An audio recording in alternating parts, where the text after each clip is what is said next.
Assalamualaikum warahmatullahi wabarakatuh. Selamat datang kembali di channel Om Riz Official. Untuk kisah kali ini ada sebuah cerita dari tulisannya La Mistik. Sebuah kisah yang berjudul Pesugihan Angkringan Sate Mayit. Sebelum kita lanjut ke ceritanya, tekan dulu tombol like video ini dan jangan lupa tekan juga tombol subscribe channel ini. Nyalakan juga lonceng notifikasinya agar tidak ketinggalan cerita-cerita lainnya dari channel ini. Dan seperti apa untuk kisah kali ini? Langsung saja kita masuk ke ceritanya.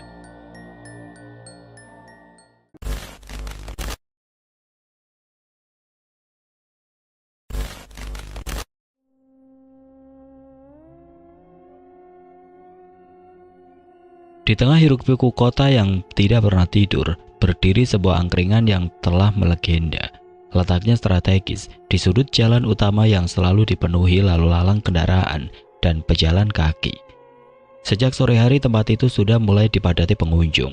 Angkringan ini bukan sekedar warung tenda biasa, ia telah menjadi ikon di kota ini. Tempat berkumpulnya berbagai kalangan, dari mahasiswa yang sekedar mencari tempat murah meriah untuk mengerjakan tugas, pekerja kantoran yang melepas lelah setelah seharian beraktivitas, hingga seniman jalanan yang kerap menunjukkan bakat mereka di sudut angkringan. Menu di angkringan ini sederhana, tetapi selalu menggugah selera. Nasi kucing dengan berbagai pilihan lauk, sate usus, gorengan hangat, serta aneka minuman seperti wedang jahe, teh manis dan kopi hitam panas menjadi andalan. Harganya yang bersahabat membuat siapapun betah berlama-lama di sini. Selain itu, suasana angkringan ini juga yang membuatnya istimewa. Bangku kayu panjang berjajar rapi, sementara lampu temaram dari lampion-lampion kecil memberikan kesan hangat dan akrab. Terkadang alunan musik akustik dari musisi jalanan semakin menambah kenyamanan bagi para pelanggan. Percakapan hangat terjadi di setiap meja, mulai dari obrolan santai hingga diskusi serius tentang politik, ekonomi, atau bahkan filosofi hidup. Keberhasilan angkringan ini tidak lepas dari tangan dingin pemiliknya, Pak Seno, seorang pria parubaya yang ramah dan penuh semangat. Setiap malam ia turun langsung menyapa pelanggan, mengingat pesanan langganannya, dan sesekali berbincang dengan mereka. Sikapnya yang rendah hati dan bersahaja membuat angkringan ini lebih dari sekedar tempat makan. Ia telah menjadi ruang kebersamaan. Omsetnya pun tidak main-main. Setiap malam angkringan ini bisa menghasilkan jutaan rupiah, sebuah angka yang luar biasa untuk sebuah warung kaki lima. Namun bagi Pak Seno lebih dari sekedar keuntungan. Angkringan ini adalah tempat di mana banyak cerita lahir, persahabatan terbentuk, dan mimpi-mimpi anak muda didiskusikan di bawah langit malam yang bertabur bintang. Dimas dan teman-temannya sering nongkrong di angkringan itu. Bagi mereka, tempat itu bukan sekedar tempat makan, melainkan tempat berkumpul, berbincang, dan melepas penat setelah seharian beraktivitas. Malam itu angin bertiup lembut, membawa aroma sedap dari berbagai hidangan yang sedang dibakar. Suasana bara yang berdesis terkena lelehan lemak menambah sensasi khas angkringan, seolah menggoda siapa saja yang lewat untuk mampir dan mencicipi hidangan yang tersedia. Dimas, Reza, Andi, dan Fajar memilih duduk lesehan di atas tikar yang digelar di pelataran angkringan. Di depan mereka sudah tersaji beragam makanan yang menggiurkan. Sate jeroan tersusun rapi di atas piring kecil dengan tusukan-tusukan berisi ati ampela dan usus yang sudah mengkilap terkena olesan kecap manis. Andi mengambil satu tusuk sate jeroan dan menggigitnya perlahan. Teksturnya sedikit kenyal dengan rasa gurih yang meresap sempurna. Wah, ini beneran enak. Bumbunya nggak cuma di luar tapi sampai ke dalam, katanya sambil mengunyah pelan menikmati setiap gigitan. Reza yang sejak tadi sibuk memilih lauk tambahan mengangguk setuju. Apalagi kalau dicocol ke sambal kecap ini, ujarnya sambil mencelupkan potongan sate ke dalam mangkuk kecil berisi kecap manis yang sudah dicampuri irisan cabai rawit dan bawang merah. Di sisi lain, Fajar sudah sibuk dengan nasi kucingnya. Porsinya memang kecil, tapi cukup untuk menemani santapan sate dan gorengan. Dia mengambil satu bungkus nasi kucing dengan lauk teri pedas dan sambal, lalu menyuapkannya ke mulut. Rasa nasi hangat yang bercampur dengan gurihnya teri dan pedasnya sambal langsung membuat meremelek. Simple, tapi nagih, gumamnya puas. Tidak lupa mereka juga memesan gorengan sebagai pelengkap.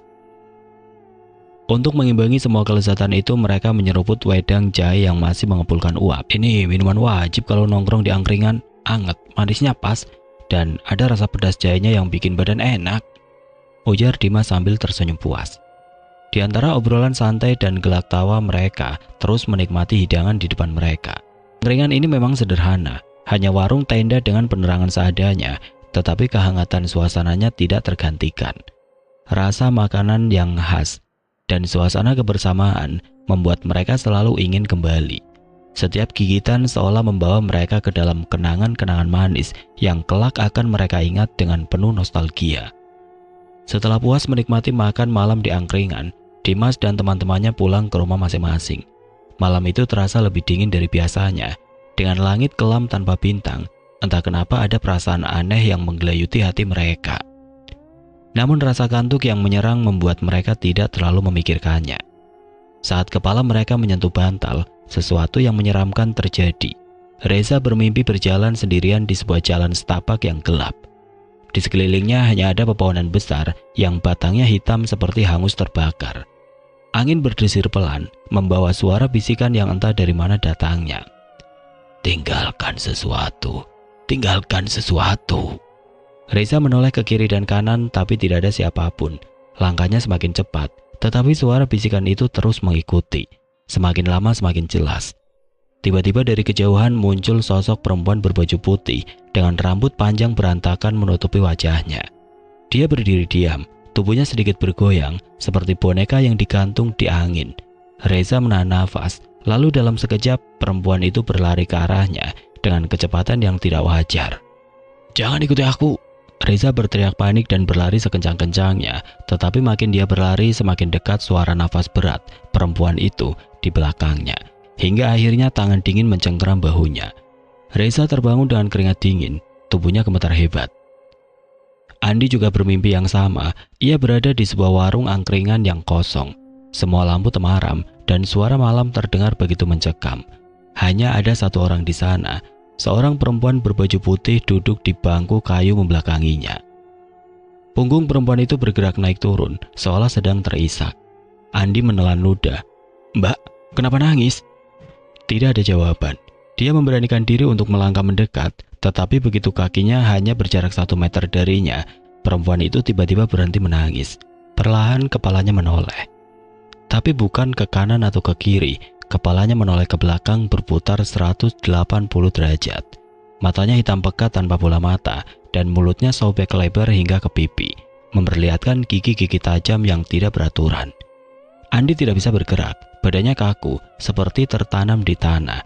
Perempuan itu tersenyum lebar lalu berbisik, "Kenapa tidak tinggalkan sesuatu?" Dalam sekejap wajahnya mendekat cepat ke arah Andi. Andi terbangun dengan nafas memburu, dadanya naik turun. Dia merasakan tubuhnya benar-benar dingin, hampir seperti baru saja keluar dari kulkas. Sedangkan Fajar bermimpi berada di kamarnya sendiri, lalu redup, tetapi semuanya terasa begitu nyata. Ia melirik jam di dinding, pukul 3 pagi. Tiba-tiba terdengar suara ketukan di jendela kamarnya. Jantung Fajar berdegup kencang, tangannya gemetar saat menarik selimutnya lebih erat.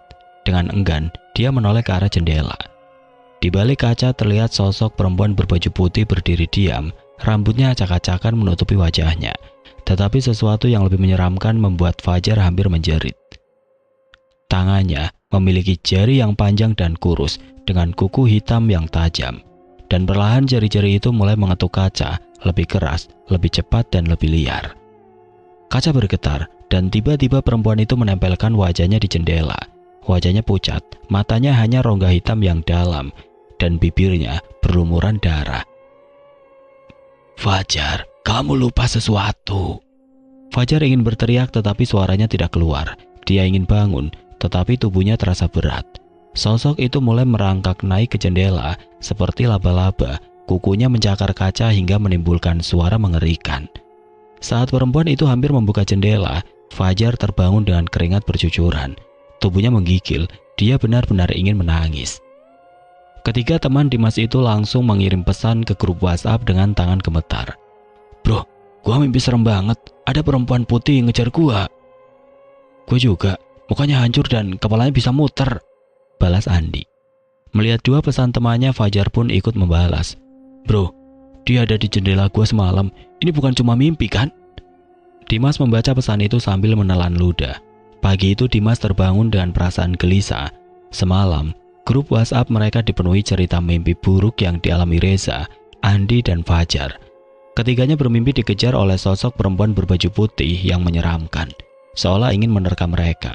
Awalnya Dimas mengira ini hanya kebetulan, mungkin karena mereka baru saja makan malam bersama dan otak mereka menciptakan ilusi dari percakapan tentang perempuan misterius di angkringan.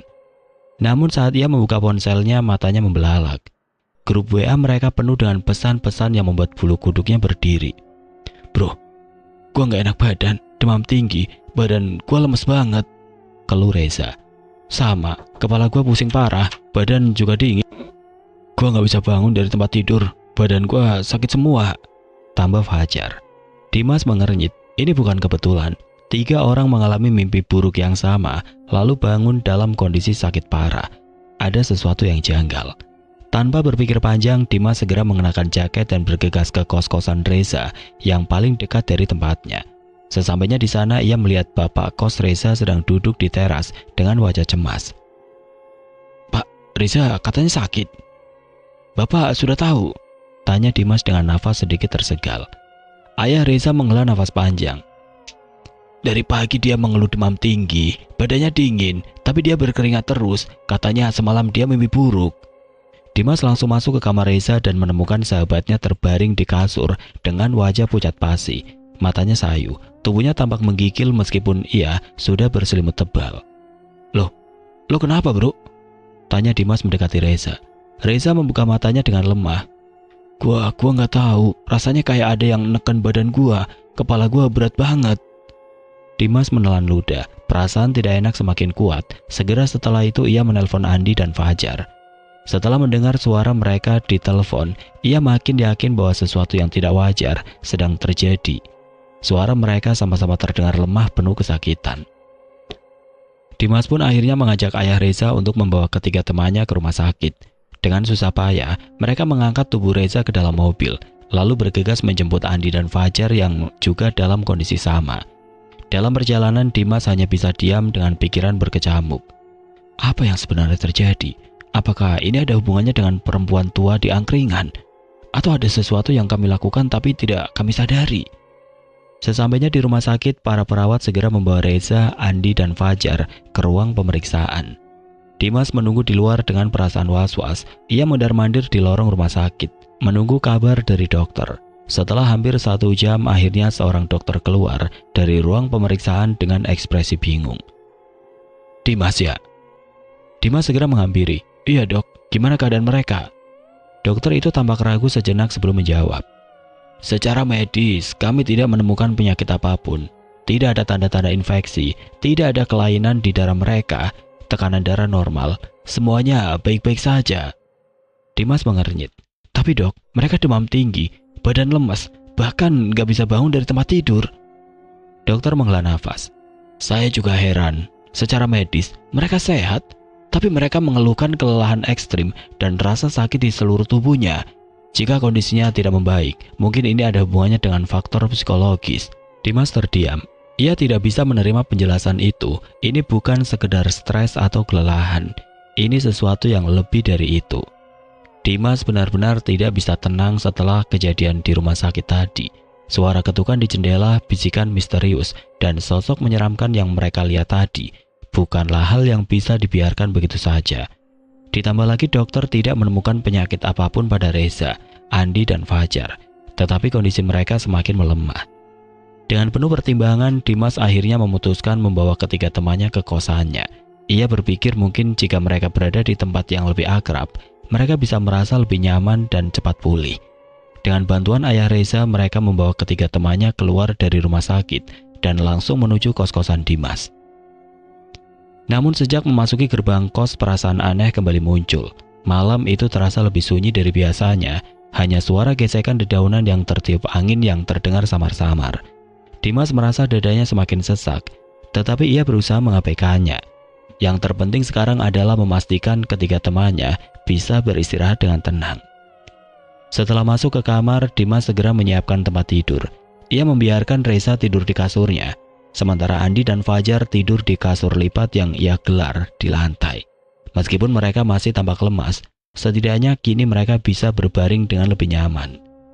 "Bro, kalian istirahat aja dulu ya. Kalau butuh apa-apa, bangunin gua," ujar Dimas, berusaha terdengar tenang meskipun hatinya sendiri berdebar kencang. Ketika temannya hanya mengangguk lemah sebelum akhirnya terlelap, Dimas duduk di kursi dekat tempat tidur, mengawasi mereka.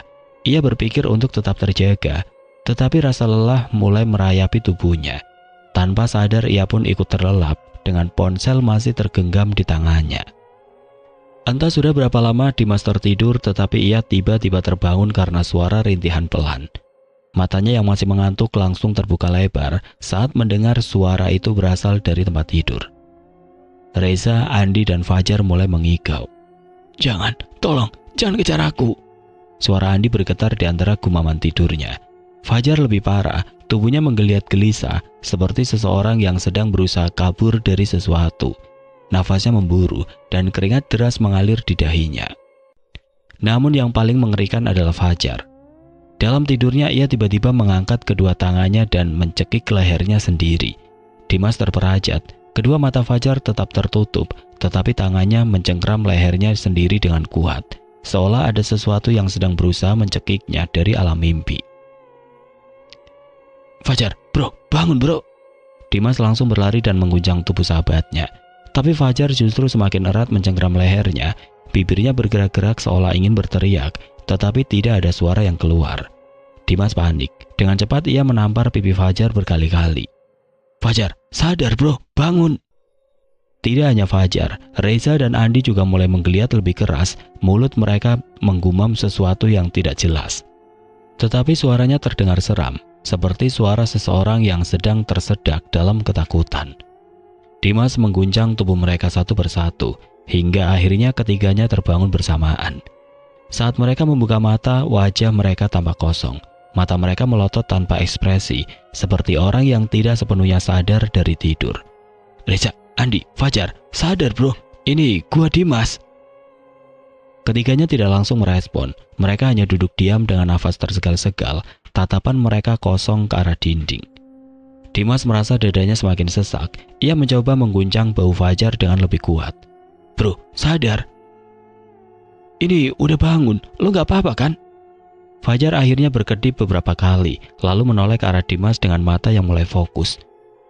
Gue di mana?" Suaranya serak dan gemetar. Dimas menghela nafas lega, meskipun tubuhnya masih gemetar. "Lo di kos gua, barusan lo ngigo bro.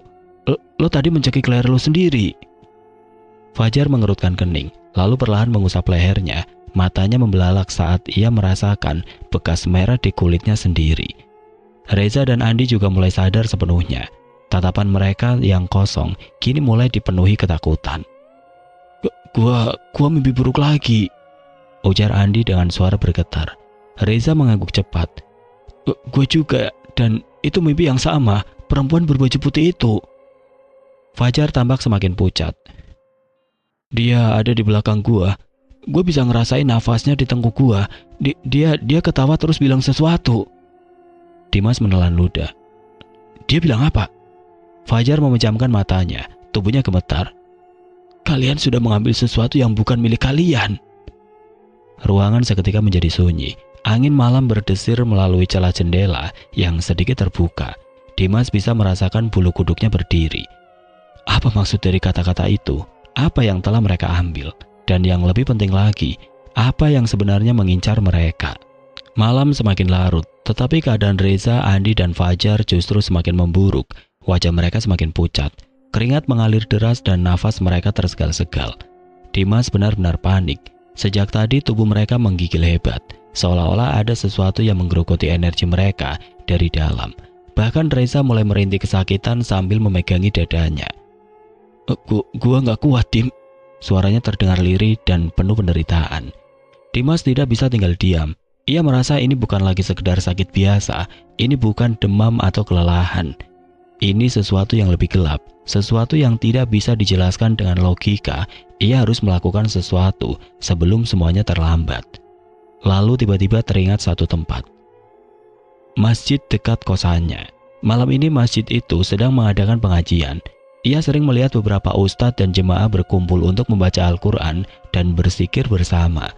Jika ada satu tempat yang bisa membawa ketenangan dan perlindungan, itu adalah rumah Allah. Tanpa pikir panjang, Dimas segera meraih jaketnya dan membantu ketiga temannya untuk bangun. "Bro, kita harus pergi dari sini sekarang." Andi menatapnya dengan mata yang berat. "Kemana?" "Ke masjid." Mereka bertiga saling bertatapan. Mata mereka masih menyiratkan ketakutan, tetapi mereka tidak punya pilihan lain. Dengan tubuh lemah dan kaki yang nyaris tidak kuat menopang, mereka berempat akhirnya keluar dari kosan. Angin malam bertiup dingin, menusuk hingga ke tulang. Langit gelap tanpa bintang seakan menambah kesan mencekam yang menyelimuti perjalanan mereka. Namun hal yang paling membuat Dimas bergidik ngeri adalah, sejak mereka keluar dari kosan, ia merasa ada sesuatu yang mengawasi. Setiap langkah terasa berat, seperti ada beban tidak terlihat yang menekan mereka. Bahkan setiap kali angin berhembus, Dimas bisa mendengar bisikan samar. Suara yang lirih namun jelas, seperti seseorang yang tertawa pelan di kejauhan. "Jangan pergi, kalian milikku." Dimas menoleh ke arah kanan dan kiri dengan panik. Matanya mencari sumber suara itu, tetapi yang ia lihat hanya gang-gang gelap dan bayangan pohon yang bergoyang tertiup angin. Langkahnya semakin cepat. Reza, Andi dan Fajar juga berusaha mengikuti, meskipun tubuh mereka semakin lemah. Setiap langkah terasa seperti perlombaan melawan sesuatu yang tidak terlihat.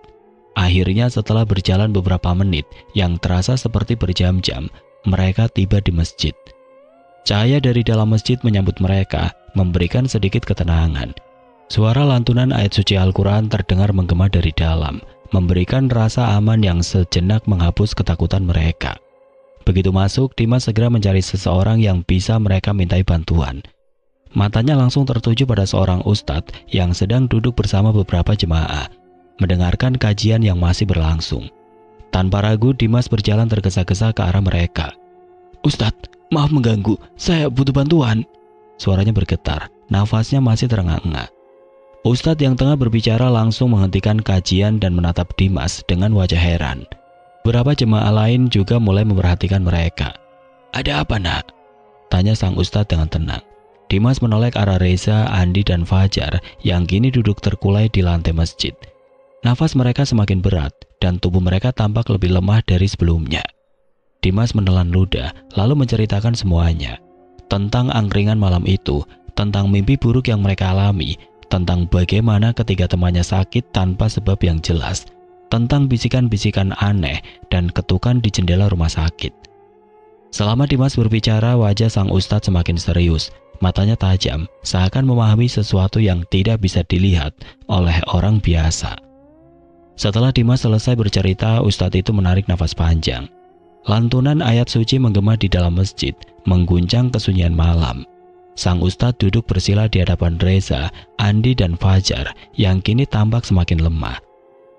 Nafas mereka tersegal-segal, keringat bercucuran membasahi wajah pucat mereka, dan tubuh mereka bergetar hebat seolah sedang melawan sesuatu yang tidak terlihat. Dimas menelan ludah, jantungnya berdebar kencang. Seumur hidup ia belum pernah menyaksikan kejadian seperti ini. Tangannya menggenggam kain sarungnya erat, sementara beberapa jemaah lain ikut duduk melingkar, memegang tasbih dan terus berzikir, mencoba membantu dengan doa. Sang ustadz mulai merapalkan ayat-ayat ruqyah dengan suara lantang. Suaranya menggelegar memenuhi ruangan. Ayat kursi, surat Al-Falaq, surat Anas. Setiap kata yang dilantunkan bagai cambuk bagi sesuatu yang bersemayam dalam tubuh ketiga temannya. Dan tiba-tiba, Fajar menjerit kencang. Tubuhnya melenting ke belakang dengan cara yang tidak wajar, seakan ada kekuatan tidak kasat mata yang menariknya. Matanya melotot lebar, tetapi yang mengerikan, bola matanya kini berubah hitam pekat, tanpa ada putih sedikit pun. Andi dan Reza tidak lebih baik. Mereka mulai meronta-ronta, memegangi perut mereka dengan ekspresi penuh kesakitan. Wajah mereka menegang, urat-urat leher menonjol seperti tali yang hampir putus. Andi terbatuk keras, dan dari mulutnya keluar busa keputihan, bercampur lendir kental yang berbau anyir. "Berhenti, tolong, panas sekali." Andi merintih, suaranya parau, seperti bukan suara miliknya. Ia mencakar-cakar kulit lengannya sendiri, seakan ada sesuatu yang membakar tubuhnya dari dalam.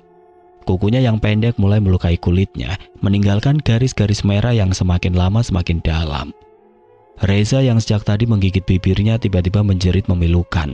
Kepalanya menunduk ke dada, lalu terangkat lagi dengan gerakan patah-patah yang tidak manusiawi. Bibirnya bergerak-gerak tanpa suara, seperti berusaha berbicara namun terhalang sesuatu yang besar di tenggorokannya. Mata hitamnya menatap tajam ke arah Ustadz, dipenuhi amarah yang bukan miliknya. Ustadz terus melanjutkan ruqyahnya.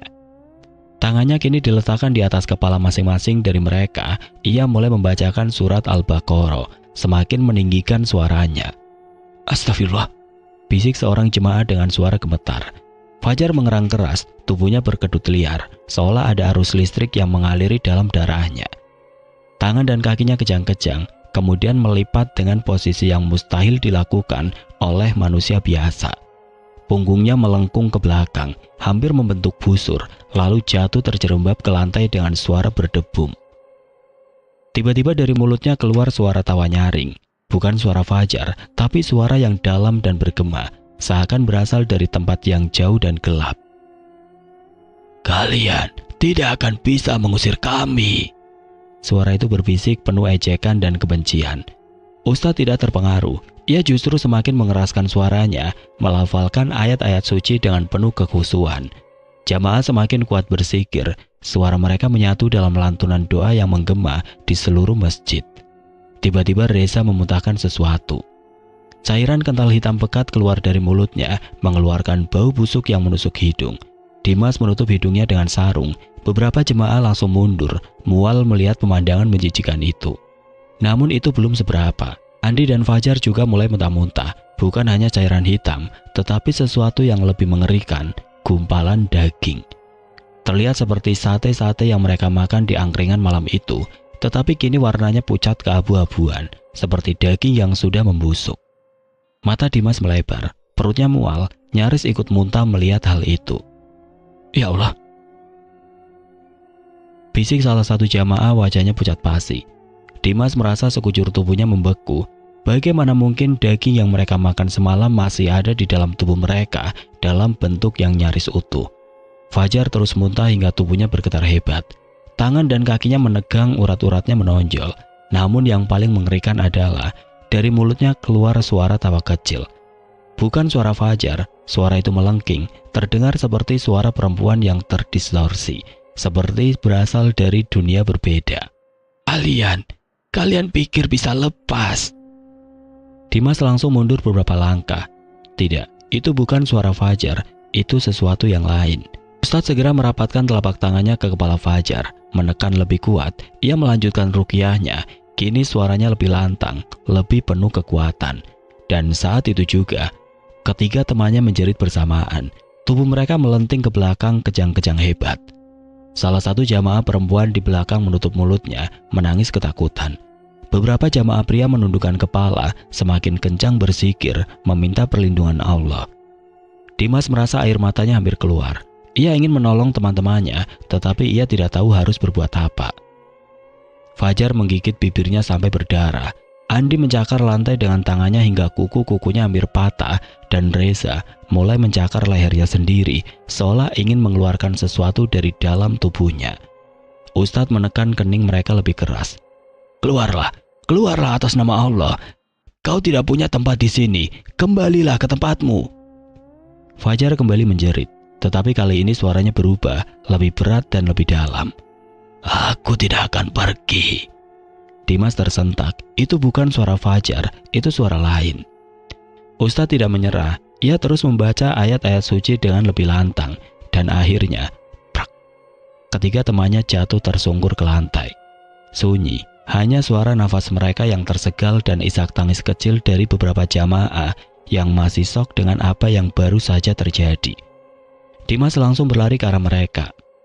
Reza, Fajar, Andi, lo semua gak apa-apa kan?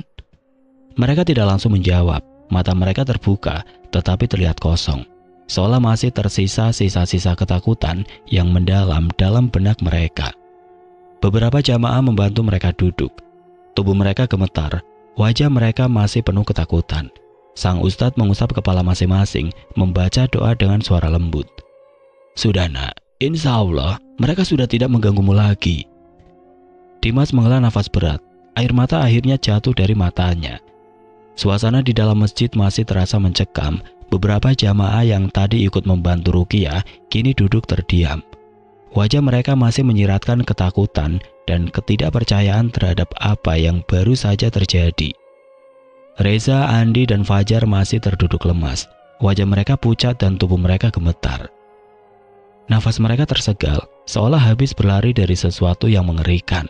Sementara itu Dimas duduk di samping mereka, matanya penuh kecemasan. Ustadz menatap mereka satu persatu dengan sorot mata tajam dan serius. Anak-anak, kalian harus tahu sesuatu.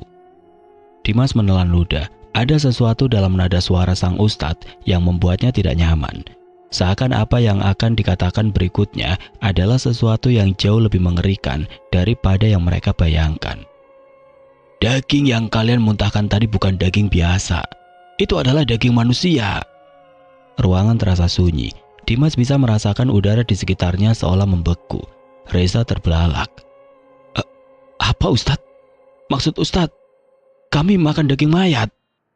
Andi langsung menutup mulutnya, wajahnya berubah hijau seperti ingin muntah, tapi tidak ada yang tersisa di perutnya. Fajar yang dari tadi diam tiba-tiba menangis terisak, kepalanya tertunduk, tubuhnya bergetar hebat. Astagfirullah, gumam salah satu jamaah yang dari tadi ikut menyaksikan kejadian ini. Dimas merasa perutnya mual, bayangan sate jeroan yang mereka makan di angkringan itu kembali berputar di kepalanya. Aroma asapnya, rasa gurihnya yang khas dan tekstur daging yang lembut, semua kini terasa menjijikan. Ustadz menghela nafas berat lalu melanjutkan. Angkringan itu menggunakan pesugihan. Mereka memakai ilmu hitam untuk melariskan dagangan mereka. Suara Ustadz terdengar tenang tapi memiliki beban yang berat. Dan salah satu cara pesugihan itu bekerja adalah dengan memberi makan pelanggan mereka daging mayat yang digunakan dalam ritual tertentu. Reza, Andi, dan Fajar menutup wajah mereka dengan kedua tangan, gemetar tidak percaya. Dimas yang sejak tadi mendengarkan dengan seksama, akhirnya bersuara. Tapi kenapa saya baik-baik saja, Ustadz? Sang Ustadz menatapnya. Kamu tidak memakan sate jeroan itu kan? Dimas mengangguk pelan. Ia memang hanya memakan nasi kucing dan minum wedang jahe malam itu. Sementara ketiga temannya lah yang dengan lahap menikmati sate jeroan yang terasa begitu lezat. Itulah sebabnya kamu selamat. Daging itu adalah bagian dari ritual mereka. Barang siapa yang memakannya, maka ia akan menjadi calon tumbal berikutnya. Reza, Andi, dan Fajar semakin pucat. Malam semakin larut, tetapi hawa mencekam masih menyelimuti masjid. Reza, Andi, dan Fajar masih terduduk lemas. Tubuh mereka gemetar, sementara Dimas duduk di samping mereka, berusaha menenangkan diri. Ustadz menghela nafas panjang, menatap mereka dengan penuh iba. Alhamdulillah, kalian sudah selamat. Apa yang terjadi tadi adalah bentuk perlawanan dari makhluk yang ingin menuntut tumbal. Tapi berkat pertolongan Allah, tali pertumbalan kalian sudah terputus. Mereka semua mengangkat kepala, menatap sang ustadz dengan sorot mata penuh harapan. Jadi kami tidak akan menjadi tumbal, Ustadz? Tanya Fajar dengan suara serak. Ustadz mengangguk. Iya, selama kalian sudah memuntahkan makanan itu, berarti hubungan kalian dengan pesugihan mereka telah terputus. Tapi bukan berarti kalian sudah benar-benar aman. Jantung Dimas berdebar. Maksudnya Ustadz? Sihir dan gangguan makhluk halus tidak akan hilang begitu saja. Mereka bisa mencoba cara lain untuk menakut-nakuti kalian, menanamkan rasa takut agar kalian semakin lemah. Kalau kalian tidak punya perlindungan, bisa saja mereka tetap mengincar kalian. Reza menelan ludah. Andi langsung merapatkan tubuhnya, sementara Fajar masih tambah ketakutan. Apa yang harus kami lakukan, Ustadz? Tanya Andi. Kalian harus memperkuat iman dan keyakinan kepada Allah. Jangan tinggalkan sholat, perbanyak membaca Al-Quran, terutama ayat kursi dan 3 surat perlindungan, Al-Ikhlas, Al-Falaq, dan An-Nas. Jangan sampai hati kalian dipenuhi ketakutan, karena rasa takut yang berlebihan justru membuat mereka semakin kuat. Dimas mengangguk paham. sementara ketiga temannya masih tampak ragu dan takut. "Tapi Ustadz, kalau mereka masih mengganggu, apa yang harus kami lakukan?" tanya Reza dengan suara bergetar. Ustadz tersenyum lembut. "Jangan pernah melawan dengan ketakutan, lawan dengan keimanan. Jika kalian merasakan kehadiran mereka, jangan panik. Segera berwudu, baca doa perlindungan, dan perbanyak zikir. Ingat, mereka tidak lebih kuat dari Allah." Dimas merasakan sedikit ketenangan dalam hatinya. Ia menoleh ke arah ketiga temannya. "Dengar, kita nggak boleh takut lagi. Kita selamat karena Allah menolong kita. Kita harus lebih rajin ibadah supaya kita nggak mudah diganggu lagi." Andi mengangguk pelan. Reza menarik nafas dalam-dalam dan Fajar yang tadi masih menangis mulai mencoba menenangkan diri. "Mulai sekarang, kita harus lebih berhati-hati. Dan yang paling penting, jangan pernah sekalipun kembali ke angkringan itu." Mereka semua menatap Ustadz dengan ekspresi ngeri. Kembali ke angkringan itu?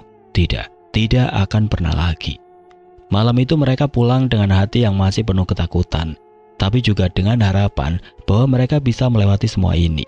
Malam itu menjadi malam paling mencekam dalam hidup Reza, Andi, dan Fajar. Setelah melalui ruqyah yang menguras tenaga, tubuh mereka masih terasa lemas, tetapi jauh lebih ringan daripada sebelumnya. Tidak ada lagi rasa mual, tidak ada lagi rasa sesak di dada, dan yang paling penting, tidak ada lagi suara bisikan yang menakutkan di telinga mereka. Namun meski tubuh mereka sembuh, hati dan pikiran mereka tidak bisa begitu saja melupakan semua yang terjadi. Saat mereka meninggalkan masjid, suasana jalanan malam terasa begitu berbeda. Pohon-pohon yang biasa tampak biasa saja kini terlihat menyeramkan, seolah-olah ada sesuatu yang mengintai dari balik kegelapan. Angin malam yang biasanya sejuk kini terasa menusuk tulang, bahkan suara jangkrik pun terdengar lebih nyaring dari biasanya, seakan menyampaikan sesuatu yang tidak bisa mereka mengerti. Mereka berjalan beriringan, Dimas di depan sementara ketiga temannya berjalan lebih lambat, saling berpegangan seolah takut sesuatu akan menarik mereka dari belakang. Setibanya di kos, mereka semua langsung masuk dan menutup pintu rapat-rapat. Fajar langsung menjatuhkan diri ke kasur, menatap langit-langit dengan mata kosong. Reza duduk di pojokan kamar, memeluk lututnya, sementara Andi sibuk membaca doa perlindungan berulang-ulang, seolah takut jika ia berhenti, sesuatu akan muncul lagi. Mas menghela nafas panjang. Ia tahu teman-temannya masih sangat shock. Ia pun duduk di lantai menatap mereka satu persatu. "Kalian nggak apa-apa?" tanyanya pelan.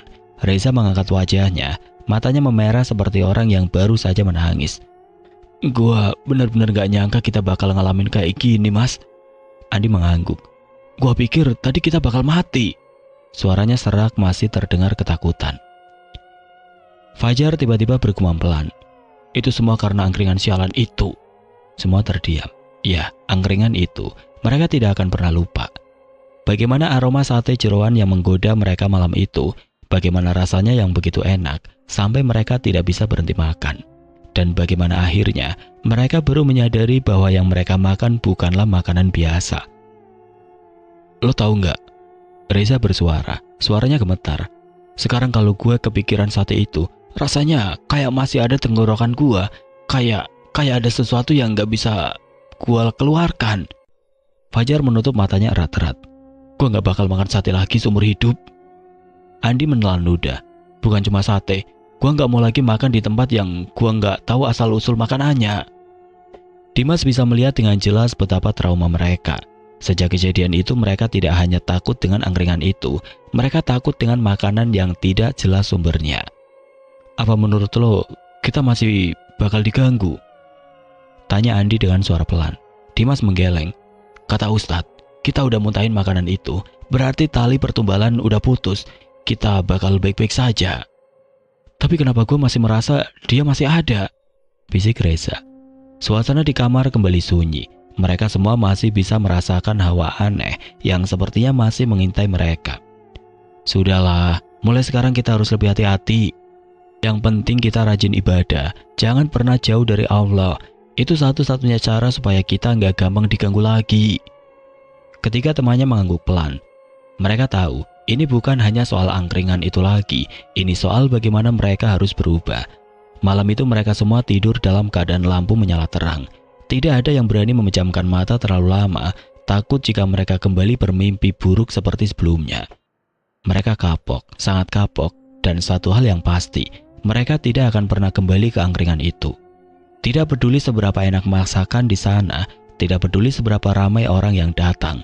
Mereka tahu, di balik kepulan asap bakaran dan aroma sedap itu, ada sesuatu yang lebih mengerikan dari sekedar rasa lapar. Ada rahasia gelap yang seharusnya tidak pernah mereka ketahui. Beberapa minggu berlalu sejak kejadian mengerikan itu, meski mereka sudah berusaha melupakan bayangan malam saat mereka kesurupan, muntah daging menjijikan, dan suara mengerikan dari dalam mimpi masih sering menghantui. Siang itu Dimas, Reza, Andi, dan Fajar kembali berkumpul di kos setelah lama tidak bertemu. Kesibukan kuliah dan kegiatan masing-masing membuat mereka jarang menghabiskan waktu bersama seperti dulu. Namun pertemuan ini terasa berbeda, bukan sekedar nongkrong biasa, melainkan sebuah reuni untuk memastikan bahwa mereka semua baik-baik saja. Mereka memutuskan untuk berjalan-jalan di sekitar kota, sekedar mencari udara segar dan mengobrol. Namun tanpa disadari langkah mereka membawa mereka ke sebuah jalan yang terasa familiar. Dan di sanalah mereka melihatnya lagi. Angkringan itu masih berdiri kokoh di tempat yang sama, masih ramai dengan pengunjung yang duduk di tikar kecil menikmati makanan dengan lahap. Asap dari pembakaran sate mengepul ke udara, menciptakan aroma yang menggoda. Suara orang bercakap-cakap, tawa ringan pelanggan, dan dentingan alat masak bercampur menjadi satu, menciptakan suasana yang tampak normal. Seolah tidak pernah terjadi sesuatu yang aneh, seolah tempat itu bukanlah sumber dari mimpi buruk mereka. Mereka semua berhenti melangkah.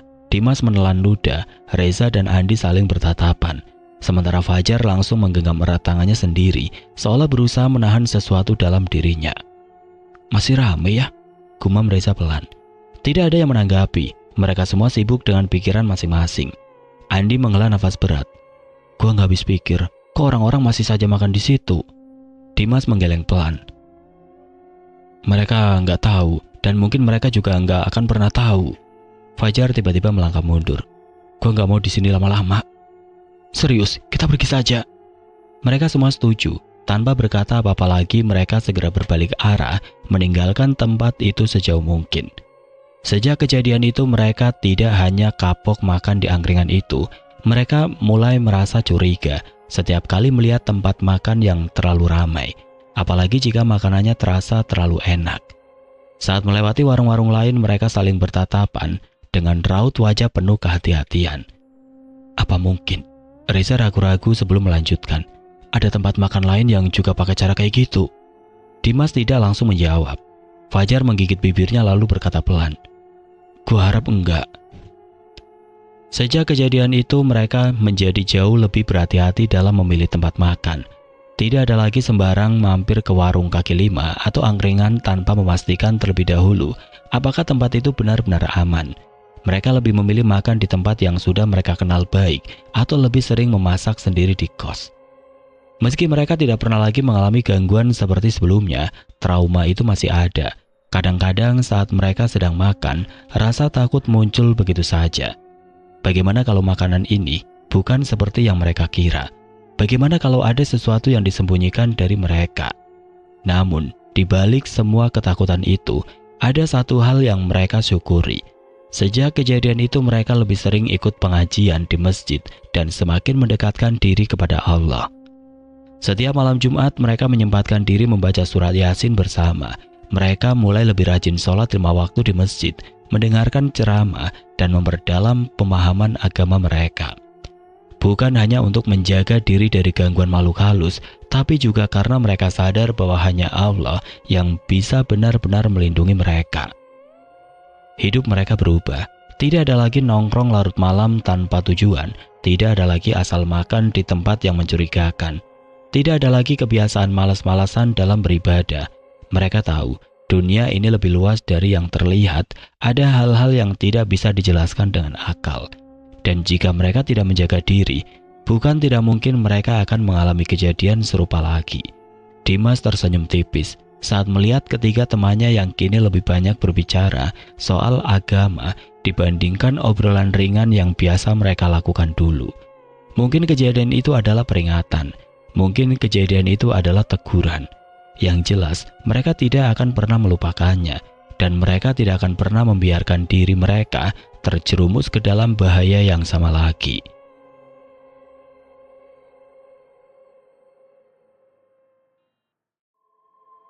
Oke teman-teman, sekian untuk kisah kali ini. Semoga apa yang sudah saya bagikan dalam kisah ini dapat dijadikan pembelajaran untuk kita semua. Dan buat teman-teman yang baru bergabung, jangan lupa untuk like, komen, share, serta subscribe channel ini.